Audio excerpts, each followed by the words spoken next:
Hello everyone. ये जो video है हम यहाँ पे एक ग्रैंड टेस्ट के बारे में जो हमारा टेस्ट सीरीज चल रहा है दैट इज़ मेंस का। It started from 5th of last month.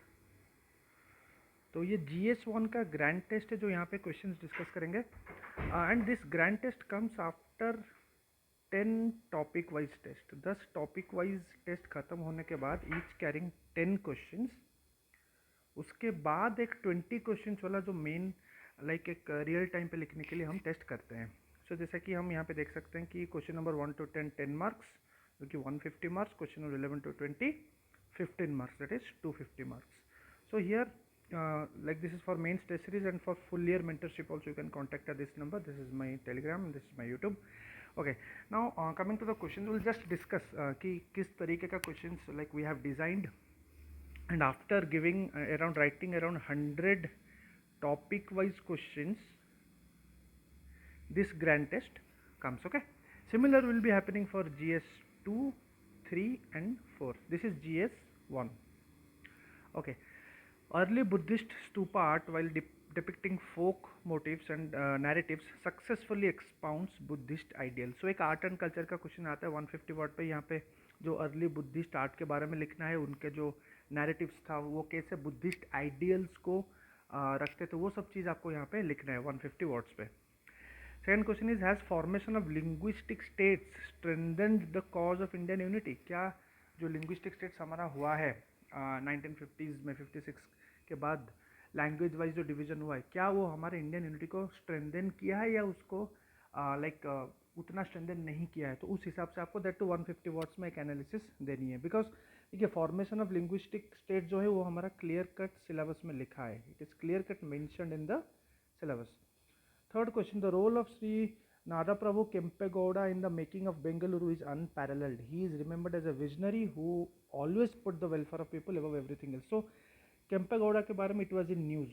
So you can expect one question because हमारा exactly एक syllabus में लिखा है that is contributors.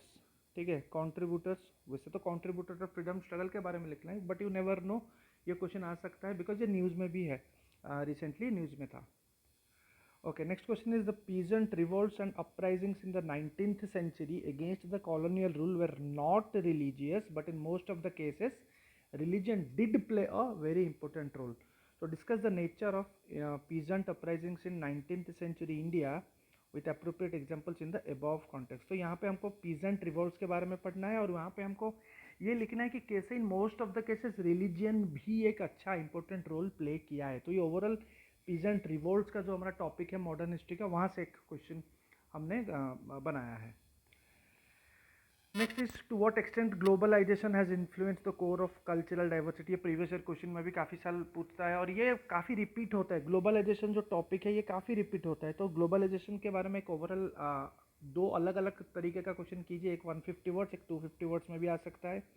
So globalisation का कैसे कल्चरल डाइवर्सिटी के ऊपर इन्फ्लुएंस किया है, पॉजिटिवली हो या नेगेटिवली हो, आपको ये लिखना है। Next is, discuss the various social problems which originated out of the speedy process of urbanisation. Urbanisation जो आज के डेट में इतना ज़्यादा हो रहा है, तो उनमें से क्या क्या सोशल प्रॉब्लम्स, क्या क्या सोशल प्रॉब्लम्स आ रहे हैं, वो सब आपको यहाँ पे लिखना है। Okay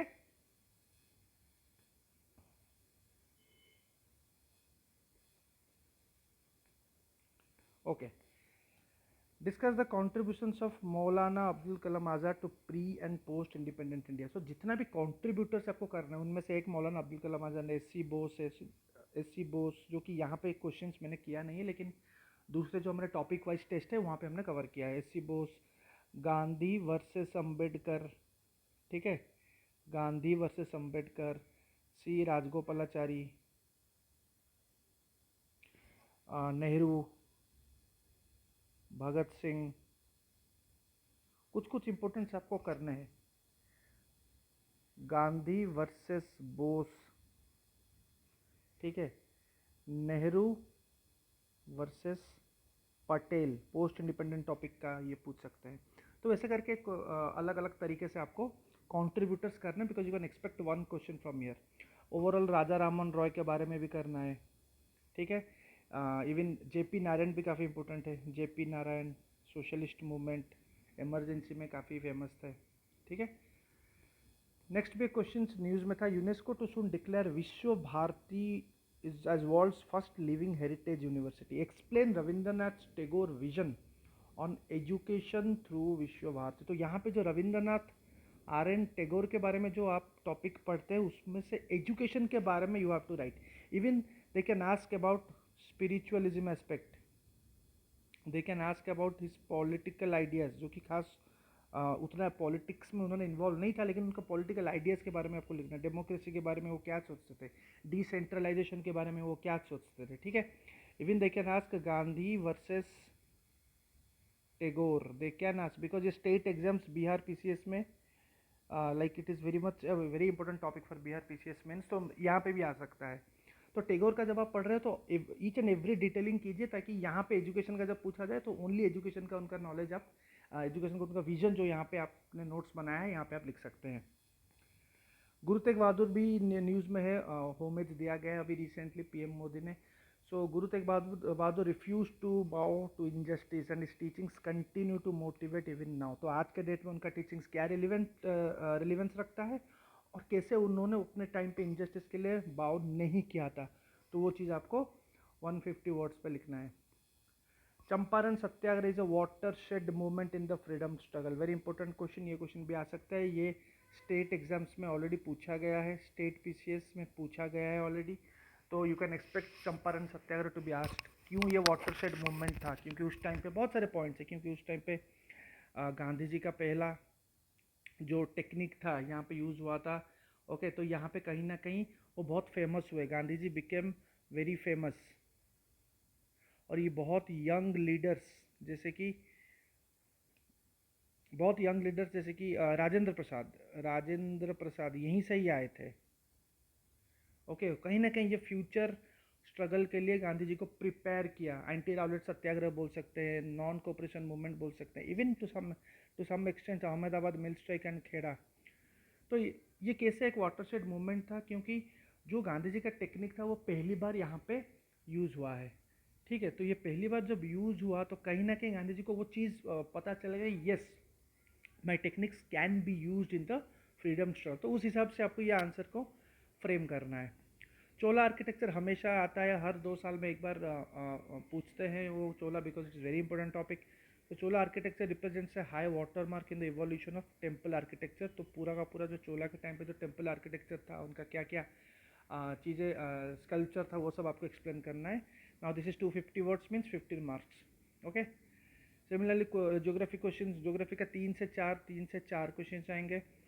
Critically evaluate the various resources of the oceans which can be harnessed to meet the resource crisis in the world, ये भी आपको 250 वर्ड्स में लिखना है। The effective management of land management and water resources का management will drastically reduce the human miseries।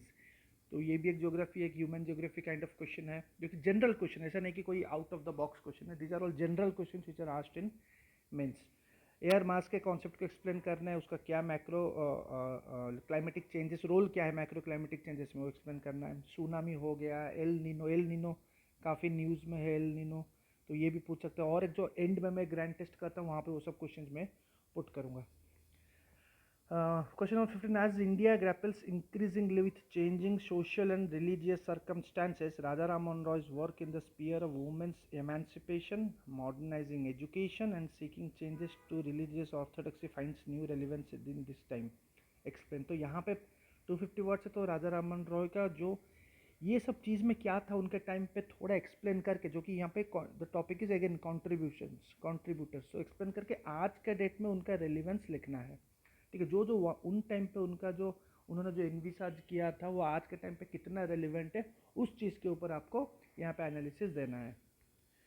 एक cold war का question मैंने पुट किया है, बिकॉज वर्ल्ड हिस्ट्री का तो लास्ट ईयर कुछ क्वेश्चन आया नहीं था, लेकिन वी नेवर नो, एक क्वेश्चन तो आ सकता है। At least you can expect 1 question from world history और 0 question from world history, but at least 1 question you can expect this year, because last year कुछ क्वेश्चन आया नहीं था। The Cold War did not remain confined to the superpowers alone. There are several dimensions of the Cold War across the country. Cold War के जो several dimensions है वो भी आप लिख सकते हैं। अब देखिए ये कोल्ड वॉर एक वर्ल्ड हिस्ट्री का भी टॉपिक है and it is post independent, ये सेम टॉपिक है, तो ये दोनों जगह आपका आ जाएगा। पोस्ट इंडिपेंडेंट टॉपिक में भी आ सकता है, ये वर्ल्ड हिस्ट्री कहीं ना कहीं उतना पुराना नहीं है लेकिन फिर भी हम वर्ल्ड हिस्ट्री के साथ इसको पढ़ते हैं कोल्ड वॉर को। ये एक प्रीवियस ईयर क्वेश्चन है। The spirit of tolerance and love is not only an interesting feature of Indian society from the very early times but also playing an important part at the present. ये जो tolerance, और इसको आप justify करना है because tolerance और love का जो स्पिरिट था ये पहले तो था, ये आज भी है, वो चीज़ आपको लिखना है। आज भी अपना पॉइंट ऑफ व्यू डाल सकते हैं कि हाँ ये थोड़ा थोड़ा कुछ कुछ चीज़ें ऐसे हो रहा है जो कि थोड़ा थोड़ा वो टॉलरेंस का स्पिरिट कम हो रहा है, ऐसा नहीं कि नहीं है, थोड़ा थोड़ा कम हो रहा है। You have to give that examples also, जो कि आज के डेट में सिचुएशन जो कि कम्युनल हार्मनी को लेके बहुत सारे प्रॉब्लम हो रहा है, वो सब चीज़ भी आप यहाँ पे लिख सकते हैं। लेकिन our full focus will be the spirit अभी भी है, द टॉलरेंट अभी भी है, लेकिन और सुधार लाया जा सकता है, उस हिसाब से आपको ये आंसर को फ्रेम करना है।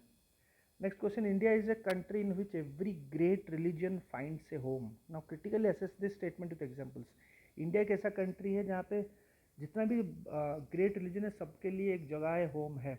तो ये आपको तो लिखना है कि यहाँ से बुद्धिज़्म, जैनिज़्म सब आया है, इवन क्रिश्चियनिटी आई थी, इस्लाम आया था, वैदिक टाइम से आपका जो ब्राह्मणिज्म आहिस्ता आहिस्ता ग्रो हुआ, आज के डेट में भी वो है। लेकिन फिर भी आपको ये लिखना है कि हाँ बहुत ही डाइवर्स चीज़ है इंडिया में, which is a very good thing, but yes that excessive diversity, now the word is excessive diversity also leads to some problems, it has its own disadvantages, ठीक है।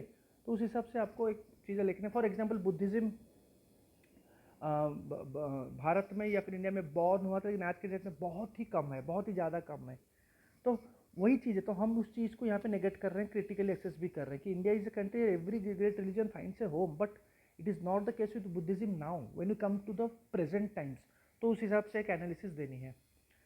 और एक वर्ल्ड हिस्ट्री का, proper world history का question है, form a critical assessment of the major political philosophies of the 20th and 21st century. 20 और 21st century का जितना भी मेजर पॉलिटिकल फिलोसफीज था, जो कि 3-4 फिलोसफीज जो भी है, आप उसको क्रिटिकल असेस करोगे। And how have these political philosophies shaped the world order? Now ये the thing is this has been taken from an article which is in news, तो ऐसा नहीं कि नॉर्मल हमने बना दिया है, ये एक आर्टिकल में मिला है, तो उसी को देख के हमने ये क्वेश्चन फ्रेम किया है। Last question is, Mahatma Gandhi devoted his entire life for propounding communal harmony, discuss his views on the problem of communalism. उनका कम्युनलिज्म के ऊपर क्या व्यू था, वो सब आपको यहाँ पे 250 वर्क में लिखना है। So this is how we frame the question. Now the thing is, फ़र्क क्या है हम जो यहाँ पे करते हैं, जो मेन टेस्ट सीरीज करते हैं, यहाँ पे ऐसा है कि what you do is first we do 10 topic wise, 10 to 11 topic wise depending on the subject, topic wise test होगा, each 10 questions each, ठीक है। फिर उसका हम डिस्कशन कर देते हैं, तो डिस्कशन से ही काफ़ी आंसर्स पता चल जाता है जिन्होंने भी लिखा है।